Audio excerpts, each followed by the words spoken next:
It's Tuesday morning. முந்தின நாள் night மாவு அரைச்சு வச்சுருந்தேன். அடுத்த நாள் காலையில நல்லாவே பொங்கி வந்திருந்தது. பொங்கி வெளியில ஊத்தாம கரெக்டான ஸ்டேஜ்ல இருந்தது. நான் அப்பவே பார்த்துட்டேன். பார்த்துட்டு வேற ஒரு பாத்திரத்துல மாத்தி வச்சுட்டேன். இந்த மாதிரி மாவு பொங்கி வரும்போது ஏதோ ரொம்பவே ஹாப்பியா இருக்கும். கல்யாணம் முடிஞ்ச புதுசுல மாவு சுத்தமா பொங்காது. நான் எப்படி வச்சிருந்தேனோ அப்படியே இருக்கும். ஸோ இப்போ வந்துட்டு மாவு வந்து ஓரளவுக்கு நல்லாவே அரைக்க ஆரம்பிச்சுட்டேன்.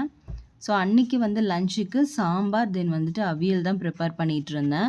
அவியலுக்கு மட்டும் கத்திரிக்காய், வாழைக்காய் 2ம் இருந்தா தான் அவியல் பண்ணணும்னு பிளானே பண்ணுவேன். பட் அன்னைக்கு வந்து கத்திரிக்காய் இல்ல.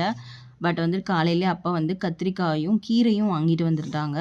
ஸோ வந்து சின்ட்டுவோட லஞ்சில வந்துட்டு சின்னதா சேஞ்ச் பண்ணிட்டேன். கீரை இருந்ததுனால அவளுக்கு கீரை சாதம் பண்ணி குடுத்துடலாம் அப்படின்னு சொல்லிட்டு, கொஞ்சமா பச்சை பயிறு போட்டு, தென் கீரையும் கட் பண்ணி போட்டுட்டு, அவளுக்கு வந்து கீரை சாதம் வந்து பண்ணி குடுத்துட்டேன்.